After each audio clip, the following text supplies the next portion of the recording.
प्रधानमंत्री मोदी के इंटरव्यू के बाद उन पे एक बड़ा हमला कहा है और चंदे के मामले में पीएम पकड़े गए हैं, यह कहा है राहुल गांधी ने। पीएम पकड़े गए इसलिए उनको इंटरव्यू देना पड़ा, यह कहा है राहुल गांधी ने। चुनावी चंदा सबसे बड़ा वसूली रैकेट है, यह कहा है राहुल गांधी ने। राहुल गांधी का प्रधानमंत्री पर यह एक तरह से पॉलिटिकल और निजी हमला कह सकते हैं। मेरे साथ इस समय गौरव भाटिया हैं। गौरव भाटिया, राहुल गांधी ने जो बयान दिया है उस पर आपका टेक। राहुल गांधी के बयान को कोई गंभीरता से लेता नहीं है अमीश जी, और केवल जो बच्चे पोगो चैनल देखते हैं वैसे ही राहुल गांधी का वक्तव्य आता है तो हंस देते हैं। अरे वो खुद भ्रष्टाचार के आरोप पर बेल पे बाहर हैं। सोनिया गांधी भी भ्रष्टाचार के आरोप पे बेल पे बाहर है। जी गौरव, नेशनल हेरिटेज घोटाला किया है और यहाँ पे ये वक्तव्य दे रहे हैं। कहाँ गंगा जल और कहाँ, मैं अब आगे बोलना नहीं चाहता हूं वरना किसी को कष्ट होगा, लेकिन मैं अपनी बात पूरी करूंगा दो बात कह के। जी, सबसे पहले समाजवादी पार्टी ने जो वक्तव्य यहाँ पे दिया है वो कितना ज्यादा चिंताजनक है। उन्होंने कहा कि देखिए अपने धर्म को तो हम छुप छुप के जो है दिखाएंगे, लेकिन अगर दूसरा धर्म होगा तो हम खुल के आएंगे। अब आप सोचिए 22 जनवरी प्राण प्रतिष्ठा हुई अयोध्या में, अखिलेश यादव को समय नहीं मिला जाने का, लेकिन लखनऊ में टीले वाली मस्जिद है, ईद आई तो ईद पे अखिलेश यादव वहां पे खड़े दिखाई दिए। अब आप मुझे बताइए कि अगर अपने आप को हिंदू कहते हैं तो पहले तो अपने धर्म के जो त्योहार है उसमें भी दिखिए ना, दूसरे के धर्म के त्योहारों में सम्मिलित होइए, लेकिन अपने धर्म के लिए शर्म आना और दूसरे के धर्म के त्योहारों में जाके अब बीजेपी एक नया कोड ऑफ कंडक्ट बनाएगी क्या? दूसरी बात, एक नया कोड ऑफ कंडक्ट आप लोग बना रहे हैं क्या? कौन हिंदू बड़ा, कौन हिंदू छोटा, कौन हिंदू कौन नॉन हिंदू, एक नया कोड ऑफ कंडक्ट बनेगा तो बीच में बोलने लगे। जी सुनील यादव का मैं जवाब लेता हूँ। सुनील यादव धर्म को आप धर्म को राजनीति में ला क्यों रहे हैं? आप निर्णय लेंगे बैठ करके यहाँ पे गौरव भाटिया जी। एक सेकंड, सुनील यादव का जवाब। सुनील यादव 50 सेकंड, गिनती के 50 सेकंड। देखिए हाँ ठीक बात है, 50 सेकंड मेरे लिए बहुत है। एक तो माननीय राहुल गांधी जी ने जो बात कही है उस बात को इस देश का एक एक आदमी स्वीकार कर रहा है।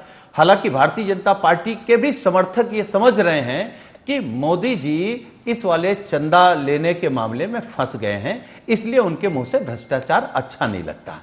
दूसरी बात, एक बात जो इससे पहले बीजेपी के प्रवक्ता ने कहा था, अटल जी की तुलना मोदी जी से की थी। हालांकि हम माननीय प्रधानमंत्री जी का बड़ा सम्मान करते हैं, लेकिन कम से कम अटल जी से उनकी तुलना मत करिए। अटल जी हमारे वैचारिक रूप से खिलाफ वाली पार्टी के नेता थे, लेकिन अटल जी का एक एमपी कम पड़ा। उन्होंने कुर्सी छोड़ना स्वीकार किया, लेकिन एक एमपी खरीदना स्वीकार नहीं किया। और मोदी जी की जो बीजेपी है वहां एक एमएलए आता है, वही उस राज्य का मुख्यमंत्री हो जाता है। जमीन आसमान का अंतर है इन दो लोगों। एक बात इन्होंने कही कि एजेंसियां विपक्ष से सवाल पूछ रही, लेकिन एक और बात इन्होंने कही, इन्होंने बोला कि आप अपना धर्म को छुपकर कर रहे हो और दूसरे धर्म में खुल के जा रहे हो। 10 सेकंड में जवाब इसका। हम उस पे आ रहे हैं सुनील जी। मैं केवल ये कह रहा हूं, एजेंसियां कह रहे हैं विपक्ष से पूछ रही हैं, लेकिन देश भी तो बीजेपी से सवाल पूछ रहा। और जहां तक धर्म है, हमने कहा इस देश में हम जिस धर्म के हैं उसको मानते हैं और हमारा तो पीडीए ही भगवान है। फिलहाल हम पीडीए की पूजा कर रहे हैं, पिछड़ा, दलित, अल्पसंख्यक, मुसलमान। ओके गौरव और जनता 20 सेकंड गौरव भाटिया 20 सेकंड गौरव भाटिया। उससे झूठ नहीं बोल रहे हैं, उससे बेईमानी नहीं गौरव 20 सेकंड। देखिए ऐसा है अमीर जी, कम से कम भाजपा प्रवक्ता होने के नाते मैं समझता हूं हमारे लिए गर्व की बात है कि हमारी पार्टी ने 2 यशस्वी प्रधानमंत्री देश को दिए, अटल बिहारी वाजपेयी जी और नरेंद्र मोदी जी। और ये सत्य बात है कि एक सीट अगर एक एमपी कम था तो आदरणीय अटल बिहारी वाजपेयी जी ने इस्तीफा देना पसंद किया। लेकिन नरेंद्र मोदी जी की ताकत देखिए, उन्होंने कहा कम होने नहीं देंगे, बढ़ाते चलेंगे। 272 चाहिए थे, 283 दिए, 272 चाहिए थे 2019 में तो 303 दिए, और 2024 में 370 प्लस की बात कर रहे हैं।